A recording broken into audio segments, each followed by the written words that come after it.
दोस्तों, आज जो मैं आपको कहानी सुनाने जा रहा हूँ, वो किसी पुलिस फाइल का झूठ नहीं है, ना ही किसी फिल्म का एनकाउंटर की स्क्रिप्ट है। ये कहानी है उस आदमी की जो जिंदा रहा, राज किया और मरा भी अपने बिस्तर पर। उसे कोई मार नहीं सका। उसने पूरे पूरे मुंबई पे राज किया, लेकिन उसे कोई भी टच नहीं कर पाया। ये कहानी है उस आदमी की जिसने चेन्नई की गलियों से उठा और अपना डर का माहौल पूरे के पूरे मुंबई शहर पे कायम कर दिया उसने। जहां डर उसकी गोली से नहीं, उसके नाम से पैदा होता था। उस नाम को लोग जोर से नहीं लेते थे, बस धीरे से बोलते थे, वरदराजन मुदलियार। एक आम आदमी तो सिस्टम से बड़ा बन गया।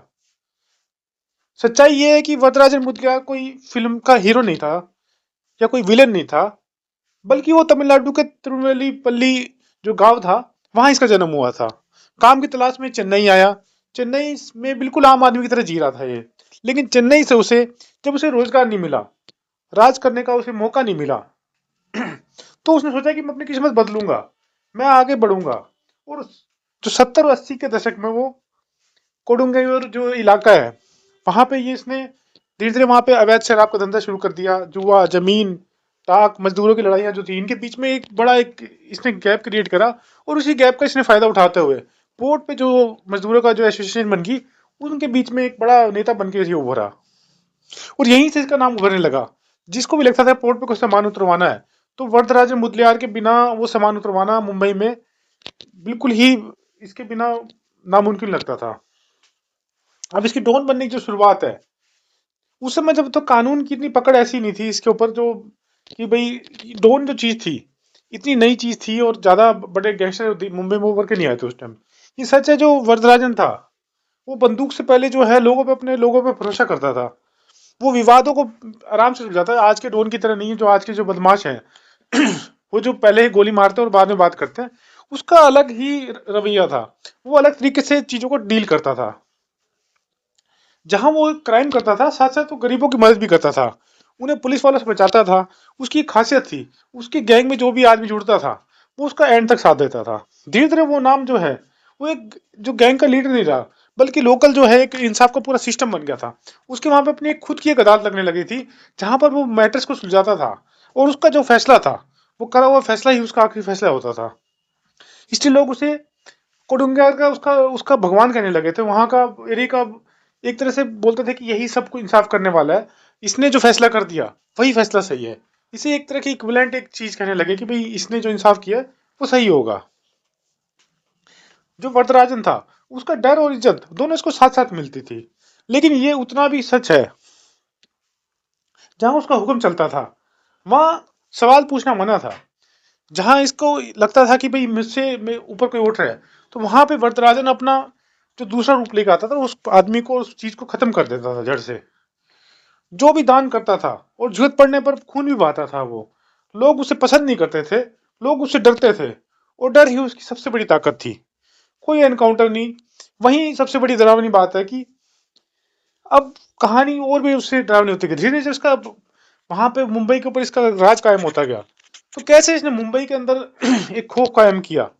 हकीकत ये है कि वरदराज मुर्तियार था, उसको कभी एनकाउंटर नहीं हो पाया, क्योंकि उसने इतनी बड़ी साठ गांठ बिठा ली थी और इतना बड़ा उसने सिस्टम, इकोसिस्टम का पार्ट बन गया था कि उसका कोई कुछ नहीं बिगाड़ पाया।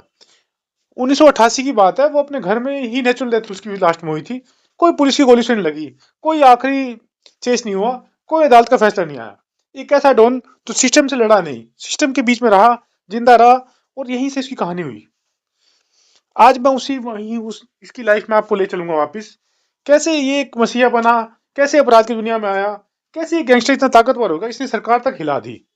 आगे मैं आपको बताऊंगा इसका गैंग कैसे हुआ, इसकी कमाई कैसे हुई, ये राजनीति की दुनिया में कैसे आया, और इसकी मौत कैसे हुई। आज मैं सारी वरदराज मुदलियार जो इतना बड़ा फेमस जो गैंगस्टर था, जो मुंबई का और सबसे पहला गैंगस्टर कह सकते हैं, आज उसकी कहानी बताऊंगा। कहानी बड़ी दिलचस्प होने वाली है। आप हमारे साथ बने रहिए, मैं इसकी पूरी लाइफ की आपको पूरी स्टोरी सुनाऊंगा। ये कहानी जो है एक ऐसी सच्ची दास्तान है, जो बताएगी कि एक मजदूर, एक कैसे एक मजदूर परिवार से लड़का आके इतना बड़ा मुंबई में डॉन बनता है, और लास्ट में उसका एंड बिल्कुल ही अनजाना हो जाता है। सब लोग उससे कट जाते हैं और लास्ट में बिल्कुल एक गुमनाम मौत वो मारा जाता है। तमिलनाडु से आने के बाद इसे लोग वर्धा भाई कहने लगे। खासकर इसने मुंबई के जो चोल्स थे, मुंबई के जो मजदूर थे, उनके बीच में इसने अच्छी पैठ बना ली। हर जगह इसके खौफ का और इसकी बंदूक की गोली का नाम चल रहा था। ये नाम था वरदराजन मुदलियार का।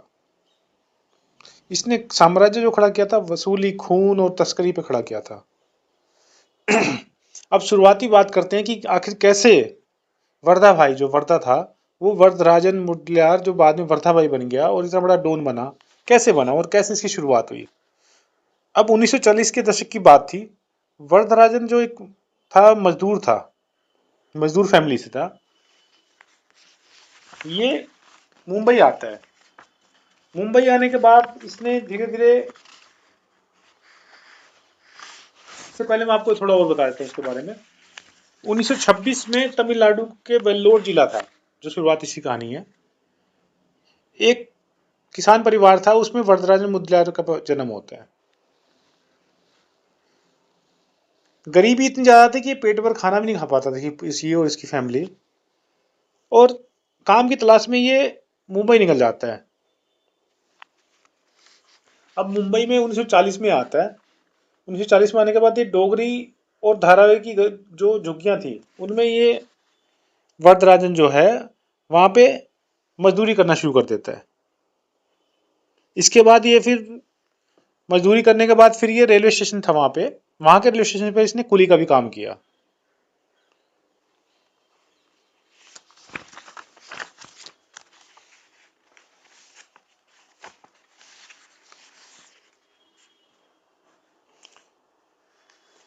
इनिशियली तो इसने गरीबी में से दिन बिताए, लेकिन धीरे धीरे इसकी जो एंट्री है क्राइम की दुनिया में होते गई। इस क्राइम की दुनिया में एंट्री होने का कारण क्या था? जब ये वहां पे काम कर रहा था मजदूरी का, तो इसने देखा कि वहां पे मुंबई में तस्करी का बहुत बड़े लेवल पे काम चल रहा है। और इस तस्करी के बीच में पुलिस भी इन्वॉल्व है, जो तस्कर है वो भी इन्वॉल्व है, और ये जो मजदूर हैं, ये जो पोर्ट के जो मैनेजर हैं, जो पोर्ट को मैनेज करते हैं, वहां से सारी तस्करी होती है। ये मजदूर वहां के बीच में, इनके बीच में एंटी सिस्टम में काम करते हैं। पुलिस वाले डेली मजदूरों को उठा के ले जाते थे, लेकिन बड़े जो लोग थे उनको हाथ नहीं लगाते थे। कारण था कि वो सब मिले हुए थे। और एक इसका बड़ा कारण था, इनके बीच में कम्युनिकेशन गैप भी था। तो वरदराजन को इसके बीच में अपॉर्चुनिटी दिखी। उसको तमिल बहुत अच्छी थी, आती थी, और हिंदी भी अच्छी बोल लेता था। तो इसने इनके बीच में ब्रिज गैप का फायदा उठाया, और इसने धीरे धीरे पुलिस वालों के साथ उठ बैठ बटाई, और पोर्ट के जो अधिकारी थे उनसे उठ बैठ बताना शुरू हुई। और इसने इनके साथ जो स्मगलिंग का धंधा था, इसके बीच में एक गैप बना लिया कि मैं मजदूरों के लिए बात उठाऊंगा। अब मजदूरों को भी जो परेशान करता था पोर्ट पे कंपनी वाले, तो उनके लिए खड़ा रहता। किसी मजदूर को दवाई की जरूरत पड़ती थी, उनके लिए काम करने लगा, उनको दवाई दिलवा दी। कोई किसी मजदूर को अगर सैलरी पूरी नहीं मिली तो उसको सैलरी दिलवा दी। मजदूरों के बीच में ये एक अच्छी इसकी इमेज बनने लगी।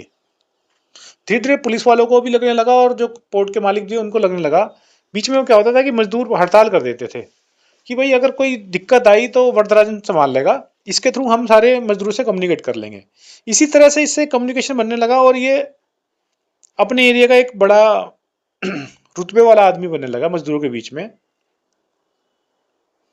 ये कम्युनिकेशन गैप को फिल आउट कर रहा था, लेकिन ये फिल आउट करते करते वरदराजन क्राइम की दुनिया में उतर गया।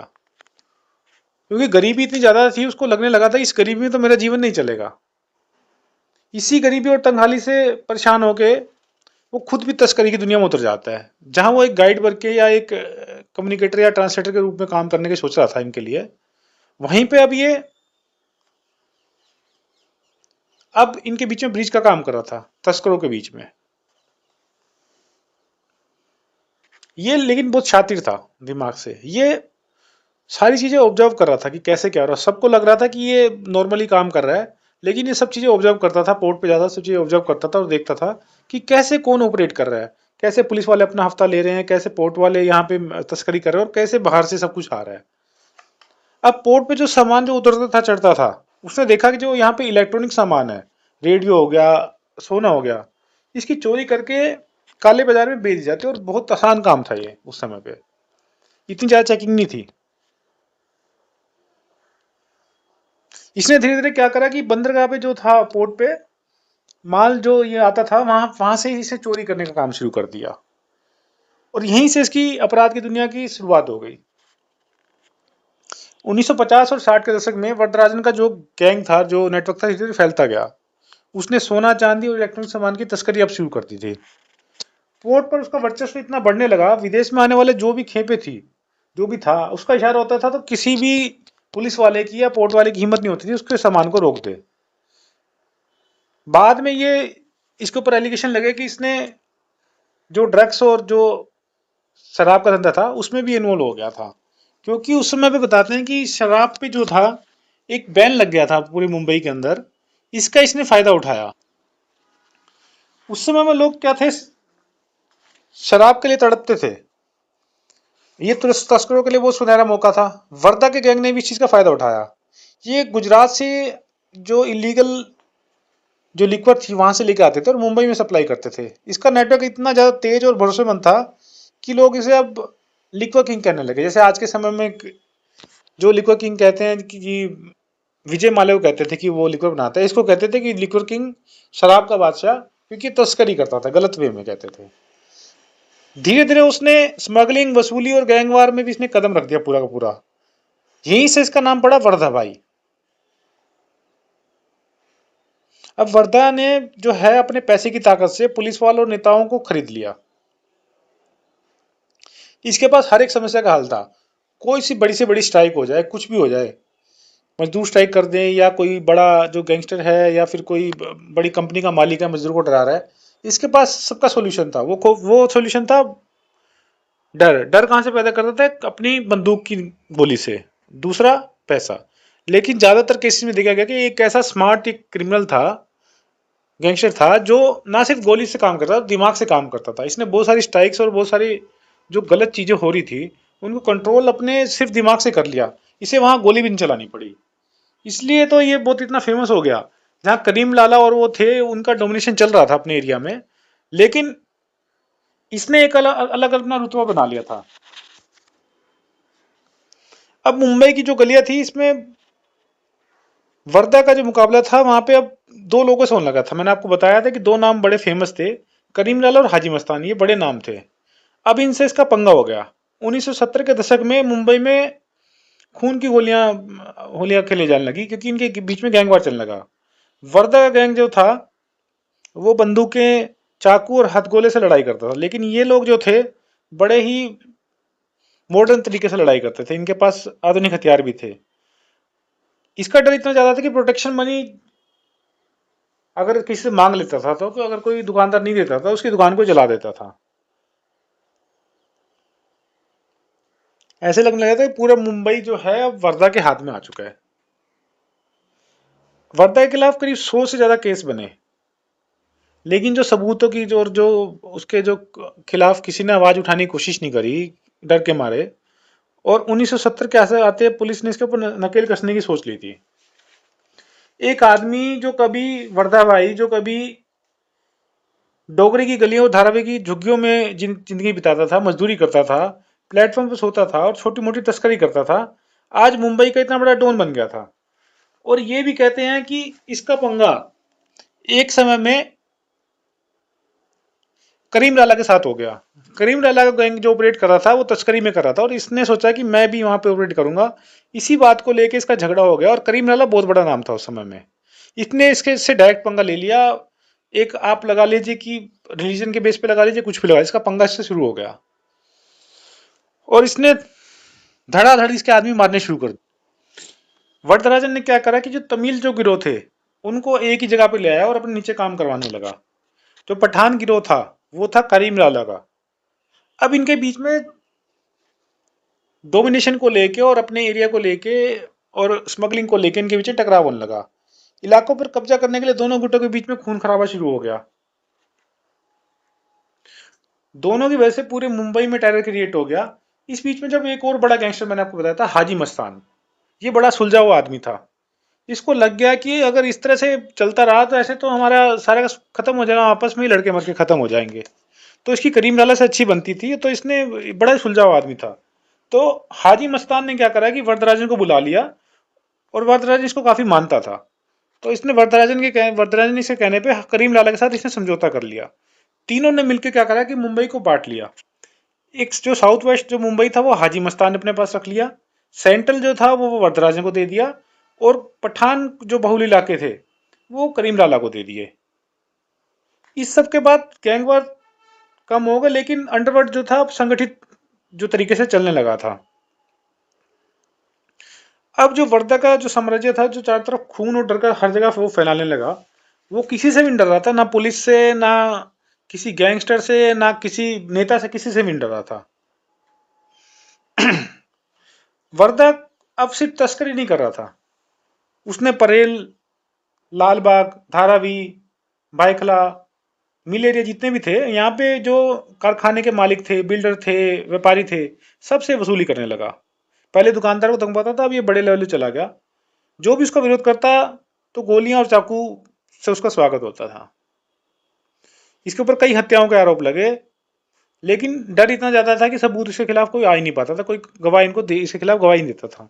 100 से ज्यादा केस लगने के बाद भी सोचिए कि एक आदमी गैंगवार में नहीं मरा, कितना सुलझा हुआ आदमी था। गैंगवार में ना तो ये मरा और ना ही इसको पुलिस ने इसको एनकाउंटर में मारा। ये मरा भले ही गुमनाम मौत, लेकिन किसी ने इसको मारा नहीं। इसका गिरोह अब क्या था कि झुग्गियों पे कब्जा करता। उस समय झुग्गियों का जो मुंबई के बहुत सारे एरिया खाली पड़े हुए थे, तो ये झुग्गियों पे कब्जा करवाता था और वहां से किराया वसूलता था, उसको किराया पे चढ़ा देता था। इसे गैंग के खिलाफ जो भी बोलता था तो उसको खुलेआम मौत की सजा देते थे।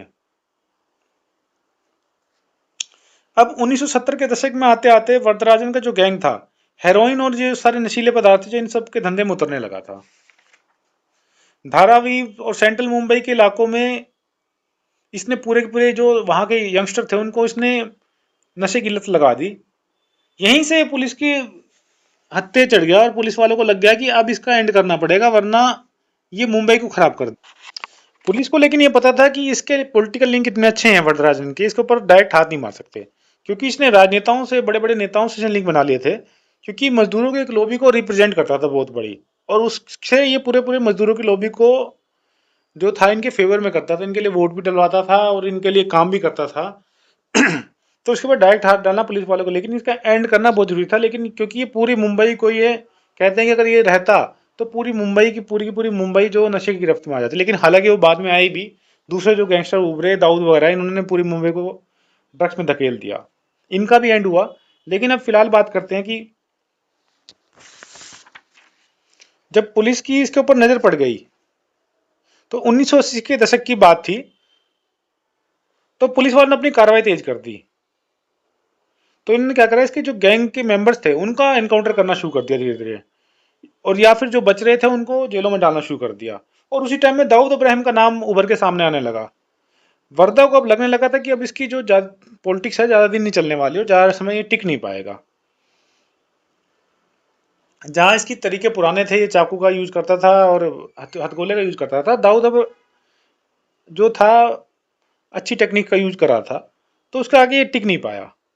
वरदराजन को परेशान होकर मुंबई को छोड़ना पड़ा। उसको समझ आ गया था कि अगर मुंबई में रहा, या तो वो पुलिस वाले उसे मार देंगे, नहीं तो ये इतना कमजोर हो चुका है कि इसके गैंगस्टर जो बाकी जो हैं ये इसको मार देंगे, ये बच नहीं पाएगा।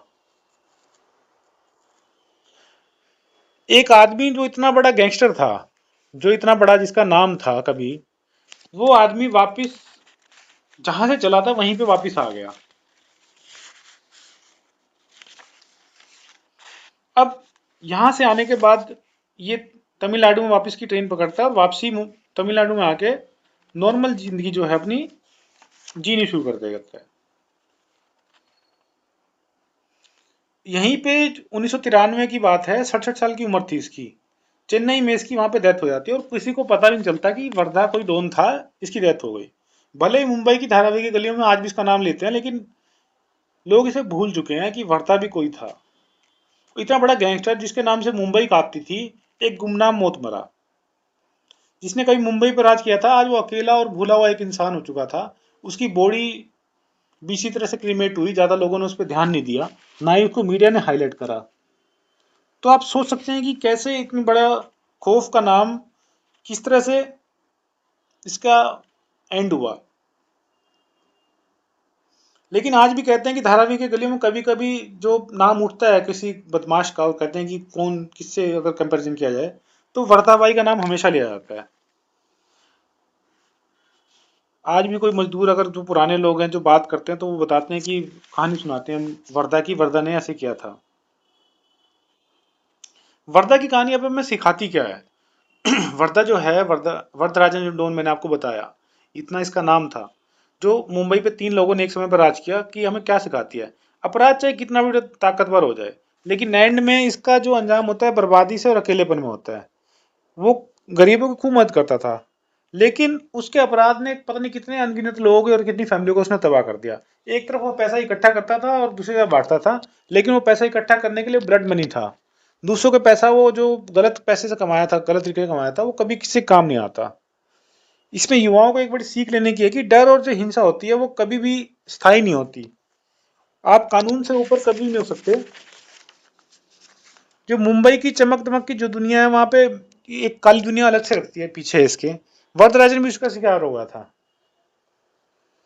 कैसे वरदराजन इतना बड़ा डॉन बना और कैसे इसका एंड हुआ, ये बड़ी ही एक यूथ के लिए एक सीखने वाली स्टोरी है कि कैसे इस तरह की कहानियां और कैसे इस तरह के गैंगस्टर के जीवन की बातें उनको अफेक्ट करती हैं, और वो समझ सकें कि अपराध की दुनिया में आएंगे तो आपका एंड कितना खराब होगा।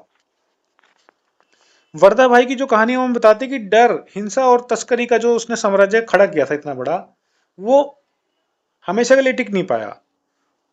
उसने अपराध से मुंबई में एक समय पे इतनी दहशत फैलाई थी और मुंबई उसके नाम से कांपता था, और युवाओं को नशे के दलदल में उसने अंदर डाल दिया था। लेकिन बाद में वो खुद भी गुमनाम मौत मरा। उसका पूरा का पूरा साम्राज्य ढह गया। उसके जितने साथी थे और जितने उसके साथ काम करने वाले थे, सब के सब जेल के अंदर थे। लेकिन ये गनीमत रही कि वर्धा जो था अपने दिमाग के कारण और अपनी सूझबूझ के कारण मुंबई से टाइमली निकल गया, और उसका एनकाउंटर नहीं हुआ या फिर वो जेल में उसकी जिंदगी नहीं सड़ी, और वो एंड में जाके गुमनाम मौत मारा गया। तो दोस्तों, आज की कहानी कैसी लगी आपको? वरदराजन की एक जो हिंदू डॉन बताते हैं, कि जो पहला हिंदू डॉन बताते हैं, बहुत फेमस बताते हैं इसके बारे में। इसके बाद मान्या सुर्वे भी आया था, उसकी कहानी मैं आपको बताऊंगा। लेकिन जो पहला जिसने टक्कर दी, जो पठान गैंग को, जो हाजी मस्तान और करीम लाला गैंग को जिसने टक्कर दी, जो 60s के दौर में, वो मैंने आपको वरदराजन मुदलियार की कहानी सुनाई। कैसे एक तमिल लड़का मजदूरी बैकग्राउंड से मजदूर था, और इतनी छोटे बैकग्राउंड से आके उसने आके मुंबई में, जहाँ से एक इंस्पिरेशन भी मिलती है। आप छोटे से बैकग्राउंड रहते हैं, आप चाहो तो अपने सही कामों से बहुत ज़्यादा पहुंच बना सकते हैं। उसने अपनी इतनी अच्छी पहुंच बना ली कि उसने तमिल जो अपने वहाँ पे सब लोगों को इकट्ठा किया, मजदूरों की एक लॉबी बनाई और उनके लिए आवाज़ उठाई, और बड़े बड़े नेताओं से और इन सबसे लिंक बनाए। लेकिन लास्ट में वो गलत काम में पड़ गया और तस्करी में पड़ के उसका एंड हो गया। तो ये कहानी थी एक युवा की, किस तरह से गरीब घर से वो आता है और मुंबई का सफर करता है, और मुंबई में आने के बाद किस तरह से वो गलत काम में पड़ने के बाद, क्राइम की दुनिया पड़ने के बाद, लास्ट में फिर वही गुमनाम मौत मरता है। तो दोस्तों, आज आपको ये वरदराजन मुदलियार उर्फ वर्दा भाई की कहानी कैसे लगी, हमें जरूर कमेंट सेक्शन में बताइए। आपकी राय बहुत हमारे लिए इंपॉर्टेंट है। साथ ही साथ आपको कोई और वीडियो आपको लगता है किसी और गैंगस्टर की लाइफ में हमें बनाना चाहिए, तो हमें जरूर बताइए, हम उसकी लाइफ पे भी हम स्टोरी बनाएंगे। और साथ ही साथ हम अपने वीडियोस में क्या इंप्रूवमेंट करना चाहिए, क्या चेंजेस लाने चाहिए, आपकी राय हमें आप कमेंट सेक्शन में बता सकते हैं। हम आपकी राय का इंतजार करेंगे। और ऐसी कोई पर्सनैलिटी जिसको आपको लगता है कि उसकी लाइफ पे भी हमें स्टोरी बनानी चाहिए, उसका जिक्र जरूर करिए। फिर लास्ट में चलते चलते वही बात करूंगा कि ये जो इन वीडियोज को बनाने का उद्देश्य कहीं भी किसी को हर्ट करना, किसी की फीलिंग्स को हर्ट करना, और ना ही सोसाइटी में क्राइम को बढ़ावा देना नहीं है। इसका सिर्फ एक ही उद्देश्य है कि युवाओं को पता चल सके कि क्राइम कैसे पैदा होता है, और अगर आप क्राइम की दुनिया में आओगे तो आपका भी एंड या तो गुमनाम वरदराजन की तरह होगा, आपकी डेथ होगी, नहीं तो आपकी जेल में या फिर आपको पुलिस के एनकाउंटर गैंगवार में आप मारे जाओगे। तो ये आज की क्राइम स्टोरी थी। आपको कैसी लगी वरदराजन की स्टोरी? हम फिर से एक नई स्टोरी में चलेंगे और फिर से एक स्टोरी पे, फिर एक नई पर्सनैलिटी पे बात करेंगे। तब तक के लिए हमारे साथ बने रहिए भारत गौरव न्यूज पर। धन्यवाद।